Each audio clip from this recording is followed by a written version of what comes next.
قد يخيل للناظر إلى هذه المرأة الثلاثينية أن لها قريبا توفي بالأمس، فأتت تبكي لفراقه ساعات وتمضي، لكنها قصة حب متبادلة بين زوجين جمعهما القدر في عشق الزوجية حينا من دهر، فأخذ الموت أحدا منهما لتبدأ تفاصيل الوفاء.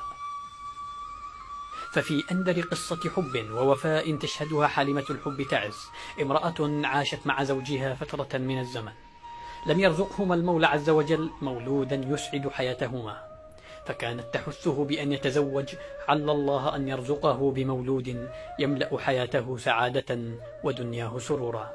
لكنه وفاء المحب لحبيبه رفض أن تأتي امرأة أخرى تنافسها حبه وتشعل فتيل الغيرة في أرجاء المنزل، وبين حث الزوجة للزوج على الإتيان بأخرى ورفض الزوج ودون سابق إنذار انتقل حبيبها إلى الدار الآخرة، تاركا لها من متاع الدنيا الكثير من عقارات وأموال ما يجعلها تعيش ملكة في خدرها، لكنها أبت إلا أن تبادل وفاءه بوفاء وتكمل عمرها نهارا مع قبره وليلا مناجاة له بالغفران وابتهالا للحاق به.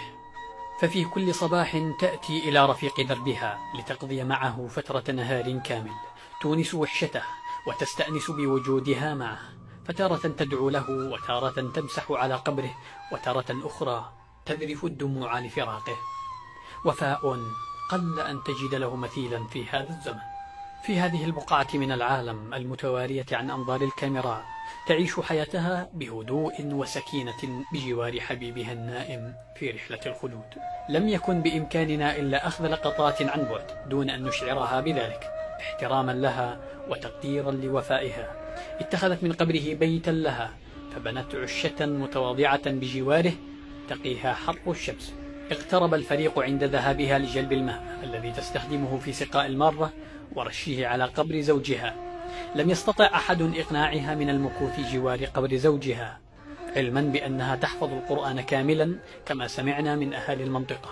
هذه القصة التي فاقت في وفائها قصص الحب وحكايات الغرام، سنة كاملة تأتي صباحا لرفيقها وتغادر القبر مساء على أمل اللقاء أو اللحاق به.